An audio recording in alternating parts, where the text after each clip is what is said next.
안녕하세요. 72세 된 이종석입니다. 오늘 여러분께 들려드릴 이야기는 제가 평생 모은 재산을 걸고 벌인 한판 승부에 관한 것입니다. 바로 우리 며느리를 위한 복수극이죠. 지금 생각해보면 참 바보 같았습니다. 10년 동안이나 눈앞에서 벌어지는 일을 보고도 못 본 척했으니까요. 1974년에 아내와 함께 미국에 왔습니다. 그때 저는 28살이었고 아내는 25살이었죠. 포드 자동차 공장에서 30년을 일했습니다. 야간 근무에 주말 근무까지 마다하지 않고 악착같이 돈을 모았어요. 아내 순자는 집에서 두 아들을 키우며 살림을 꾸려나갔습니다. 우리 부부의 꿈은 단 하나였어요. 언젠가는 넓은 땅에서 자유롭게 살고 싶다는 것이었죠. 55세에 조기 은퇴를 하고 텍사스로 내려갔습니다. 그곳에서 17년 동안 작은 목장을 운영했어요. 소는 몇 마리 안 되었지만 우리에게는 천국 같은 곳이었습니다. 아내 순자가 3년 전에 암으로 세상을 떠났을 때도 그 목장에서 마지막을 보냈죠. 두 아들 모두 잘 컸습니다. 큰아들 민호는 IT 컨설턴트로 연봉이 $80,000 정도 되고요. 작은 아들 민수는 건설 감독관으로 $60,000 정도 벌어요. 둘 다 결혼해서 각자 가정을 꾸리고 살고 있습니다. 작은 아들은 미국 여자와 결혼했고요. 큰아들은 10년 전에 한국에서 온 수정이라는 여자와 결혼했습니다. 처음 수정이를 봤을 때는 정말 기뻤어요. 아내도 그랬고요. 오랜만에 한국말로 대화할 수 있는 며느리가 생겼다고 좋아했죠. 수정이는 한국에서 대학을 나온 똑똑한 아이였습니다. 영어도 제법 했고 예의도 바르고요. 우리 아들이 정말 좋은 사람을 만났구나 싶었어요. 그런데 시간이 지나면서 뭔가 이상하다는 걸 느꼈습니다. 수정이가 점점 말이 줄어들고 표정도 어두워지는 거예요. 처음에는 미국 생활 적응이 힘들어서 그런가 보다 생각했죠. 한국에서 갑자기 낯선 땅으로 와서 살기가 쉽지 않을 테니까요. 하지만 시간이 갈수록 상황은 더 심각해졌습니다. 가족 모임 때마다 수정이는 부엌에서만 머물렀어요. 밥을 차리고 설거지하고 청소하고. 다른 가족들은 거실에서 편하게 TV를 보는데 수정이 혼자서 모든 일을 했죠. 심지어 작은 아들 며느리인 제니퍼까지도 수정이에게 이것저것 시켰어요. 제니퍼는 미국에서 태어나고 자란 간호사입니다. 자기 일은 자기가 하는 게 당연하다고 생각하는 사람이에요. 그런데 수정이에게만은 마치 하인 대하듯이 했어요. 빨래 좀 해달라. 청소기 좌 돌려달라. 음식 좀 더 가져다 달라. 이런 식으로 말이죠. 제가 뭔가 잘못됐다고 느낀 건 2년 전쯤이었습니다. 추수감사절 때였어요. 온 가족이 큰아들 집에 모였는데 수정이가 혼자서 15명 분량의 음식을 준비하고 있었어요. 터키도 굽고 으깬 감자도 만들고 각종 반찬도 준비하고요. 그런데 다른 사람들은 거실에 앉아서 풋볼 게임을 보고 있었죠. 제니퍼는 심지어 수정이에게 아이스크림까지 가져다 달라고 했어요. 그때 수정이 얼굴을 봤는데 정말 지쳐 보였습니다. 눈 밑에 다크서클이 짙게 깔리고 손목에는 화상 자국도 있었어요. 제가 아내 순자에게 이런 얘기를 했더니 순자도 걱정하더라고요. 수정이가 너무 힘들어하는 것 같다고. 그런데 우리가 뭐라고 할 수 있는 입장도 아니었어요. 다른 집 부부 사이 일에 시아버지가 나서는 게 적절한지 확신이 서지 않았거든요. 미국에서는 개인의 자유를 중시하잖아요. 혹시 수정이가 스스로 선택한 일인지도 모르겠고요. 그렇게 망설이다가 결정적인 사건이 일어났습니다. 3개월 전 일요일이었어요. 큰아들 집에 놀러 갔는데 수정이가 거실에서 빨래를 개고 있었습니다. 온 가족의 빨래를 혼자서 정리하고 있었어요. 그런데 자세히 보니까 수정이 눈에서 눈물이 떨어지고 있는 거예요. 소리 없이 울면서 빨래를 개고 있었어요. 그때 제니퍼가 부엌에서 나와서는 수정이에게 이렇게 말했습니다. 또 빨래도 못 끝냈네. 나는 오늘 아이들 데리고 나갈 건데 언제까지 기다려야 하는 거야. 정말 답답하다니까. 그 순간 제 머리가 하얘졌어요.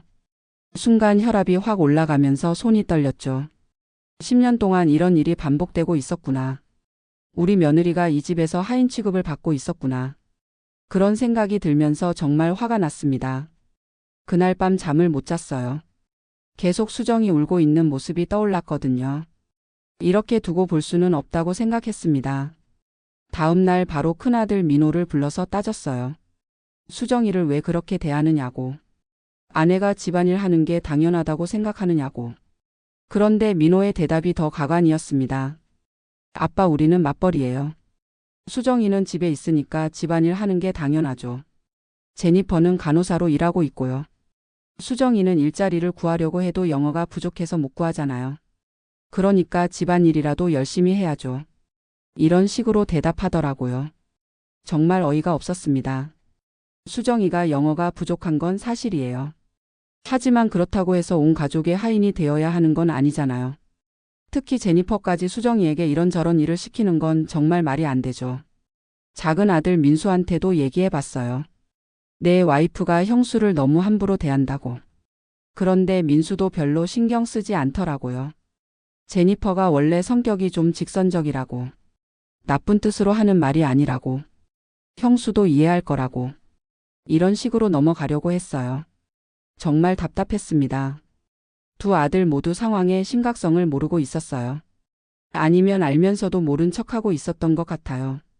그때부터 제가 수정이를 유심히 지켜보기 시작했습니다.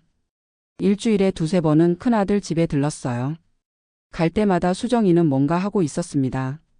청소기를 돌리거나 빨래를 하거나 음식을 만들거나 쉬고 있는 모습을 본 적이 거의 없어요. 어느 날은 수정이와 단둘이 얘기할 기회가 있었습니다. 아버님 저 괜찮아요. 이렇게 말하더라고요. 하지만 표정을 보면 전혀 괜찮아 보이지 않았어요. 눈동자에 생기가 없고 항상 피곤해 보였거든요. 그러다가 1개월 전에 충격적인 얘기를 들었습니다.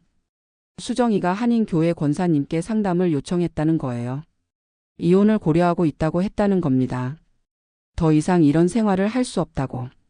10년 동안 참고 살았는데 이제는 한계라고. 그 얘기를 듣는 순간 정말 큰일이라고 생각했어요. 우리 가족이 완전히 망가질 수도 있겠구나.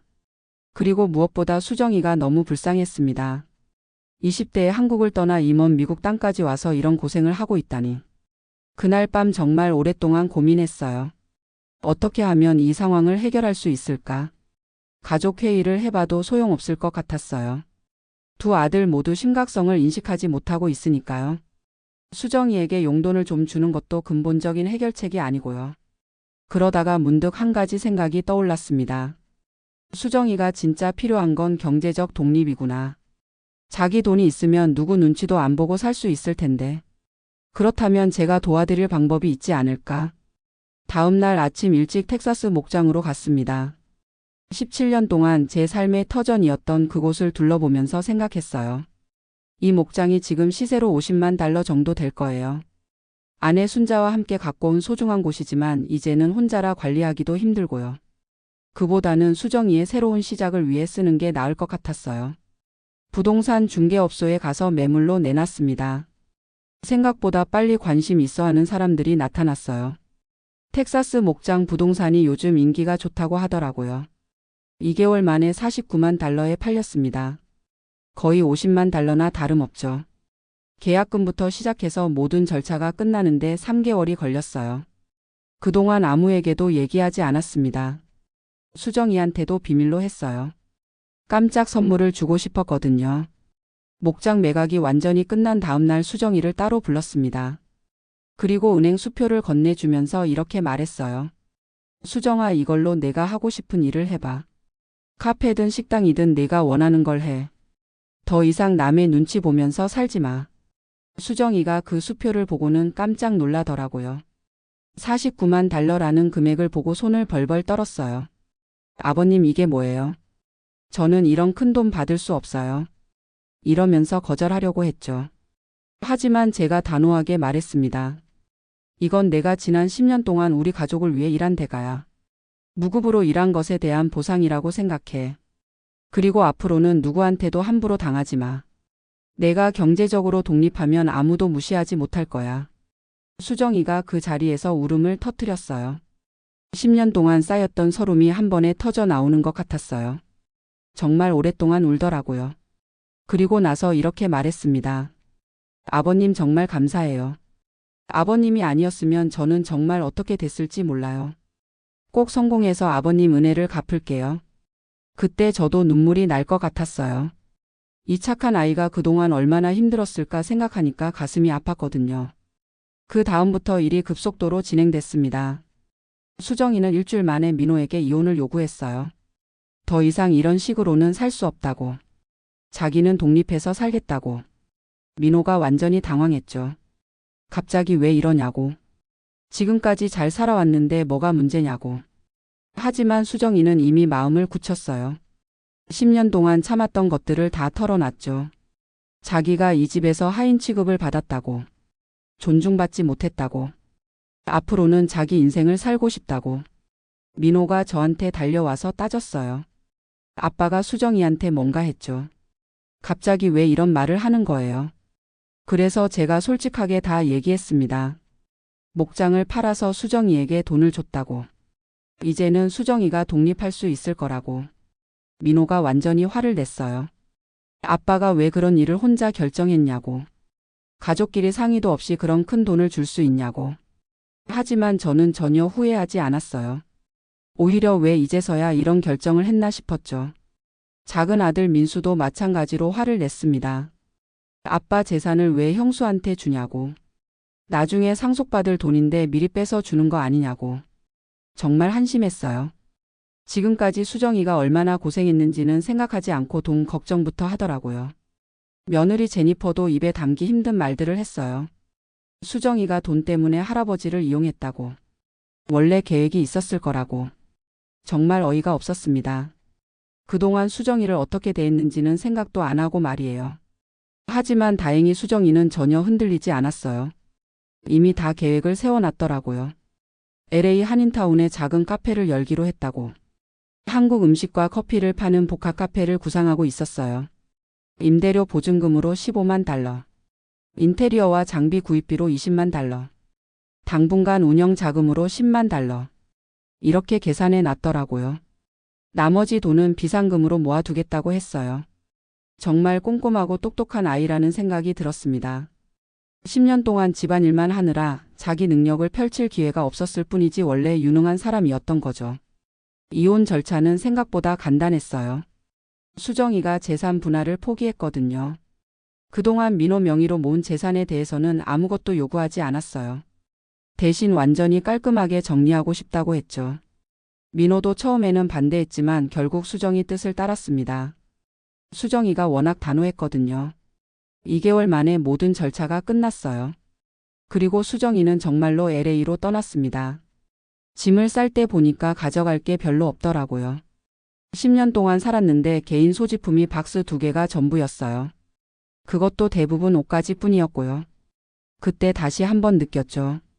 이 아이가 정말 자기만의 시간이나 공간이 없었구나.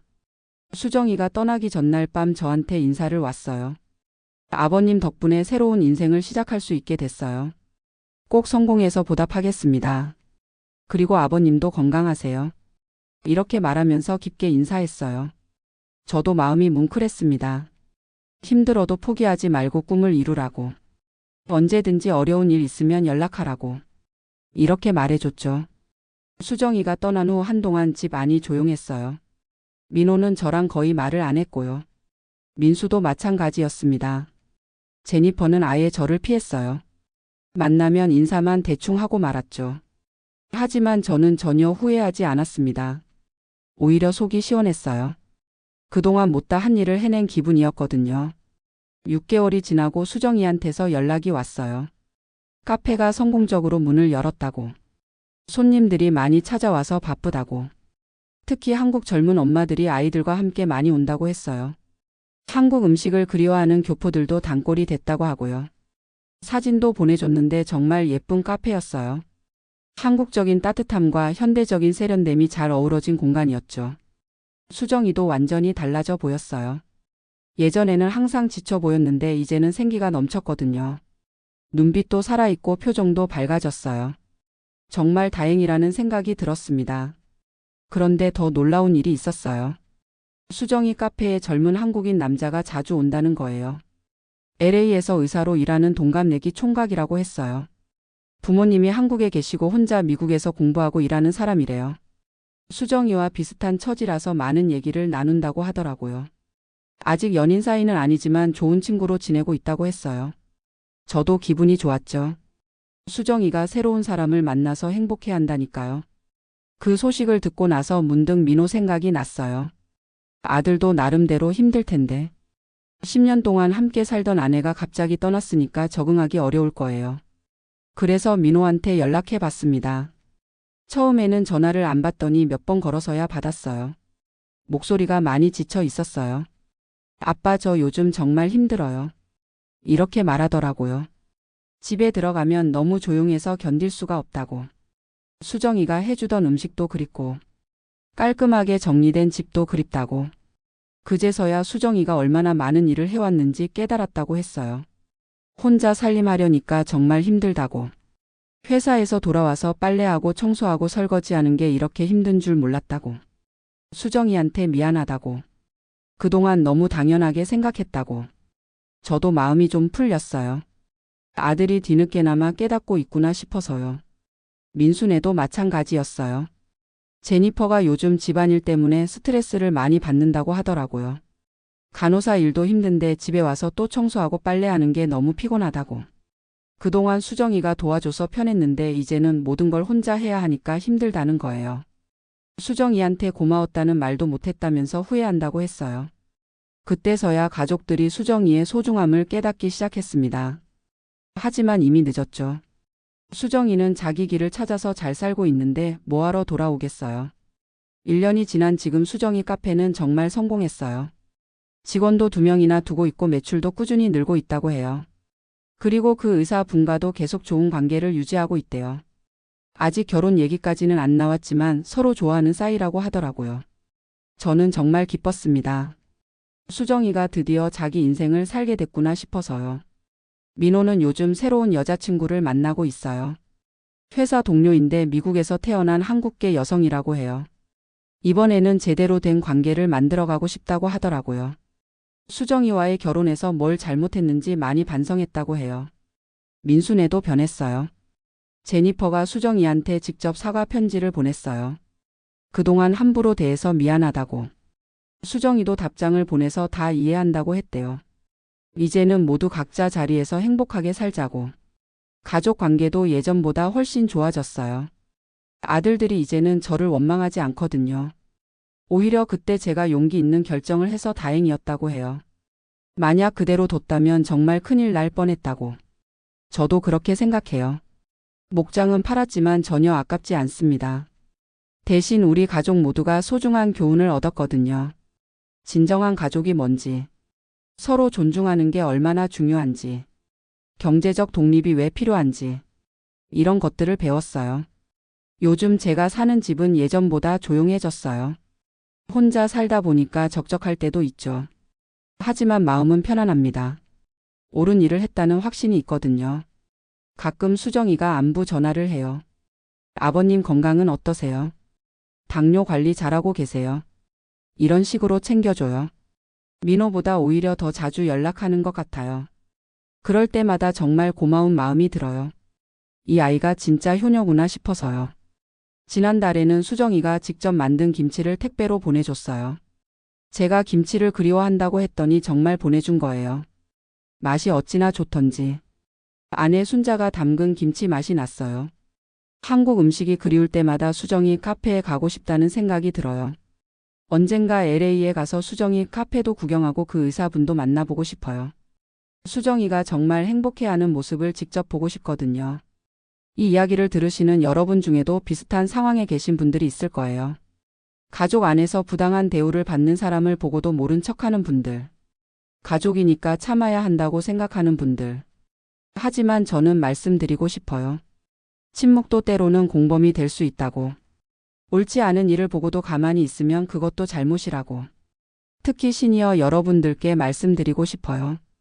우리가 평생 모은 돈이 그냥 쌓아두기만 하는 돈이 아니라고. 정말 필요한 곳에 쓸 때 그 돈이 진짜 가치를 발휘한다고. 저는 50만 달러짜리 목장을 팔았지만 그것보다 훨씬 값진 걸 얻었어요. 가족의 진정한 행복이요. 그리고 옳은 일을 했다는 자부심이요. 돈은 다시 벌 수 있지만 사람의 마음은 한번 상하면 회복하기 어려워요. 수정이가 만약 그때 정말 이혼하고 혼자 힘들게 살았다면 우리 가족은 영원히 회복할 수 없는 상처를 입었을 거예요. 하지만 지금은 모두가 행복해요. 수정이도 새로운 삶을 살고 있고, 민호도 자기 잘못을 깨닫고 더 나은 사람이 됐고, 민수네도 서로 존중하는 관계를 배웠어요. 그리고 저도 제 역할을 다했다는 만족감을 느끼고 있고요. 요즘 혼자 있을 때면 돌아가신 아내 순자 생각을 많이 해요. 순자가 살아 있었다면 뭐라고 했을까? 아마 제 결정을 100% 지지했을 거예요. 순자도 수정이를 정말 아꼈거든요. 친딸처럼 생각했어요. 그런 수정이가 고생하는 걸 보고 가만히 있지 않았을 거예요. 제가 순자 대신 해야 할 일을 한 거라고 생각해요.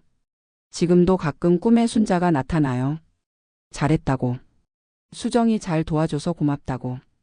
그런 말을 해줘요. 그럴 때마다 정말 다행이라는 생각이 들어요. 여러분도 혹시 주변에 도움이 필요한 사람이 있다면 망설이지 마세요. 나이가 들어서 할 수 있는 일이 별로 없다고 생각하지 마시고요. 우리에게는 경험도 있고 지혜도 있고 때로는 경제적 여유도 있잖아요. 그런 것들을 적절히 활용하면 다른 사람의 인생을 바꿀 수도 있어요. 저처럼 말이에요. 물론 쉬운 결정은 아니었어요. 50만 달러는 제게도 큰 돈이거든요. 하지만 그 돈으로 수정이가 새로운 인생을 시작할 수 있었잖아요. 그리고 우리 가족 모두가 소중한 교훈을 얻었고요. 이보다 더 좋은 투자가 어디 있겠어요. 마지막으로 수정이에게 하고 싶은 말이 있어요. 수정아 정말 잘했다. 용기 내서 새로운 길을 선택한 것. 그리고 끝까지 포기하지 않고 꿈을 이룬 것. 아버지로서 정말 자랑스럽다. 앞으로도 행복하게 살아라.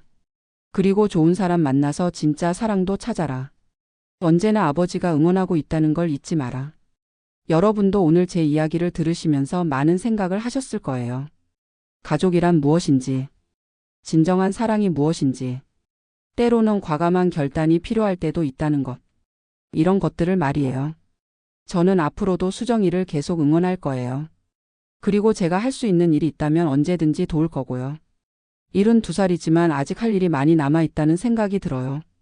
다른 어려운 사람들도 도와줄 수 있고, 제 경험을 나눠줄 수도 있고, 그런 일들을 하면서 남은 인생을 의미 있게 보내고 싶어요.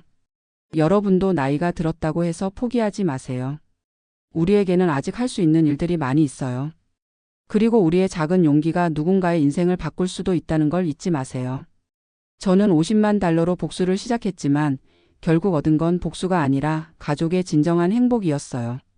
정말 값진 거래였다고 생각해요. 여러분도 용기 내세요. 옳다고 생각하는 일이 있다면 나이를 핑계로 포기하지 마시고 끝까지 해보세요. 분명히 좋은 결과가 있을 거예요. 감사합니다.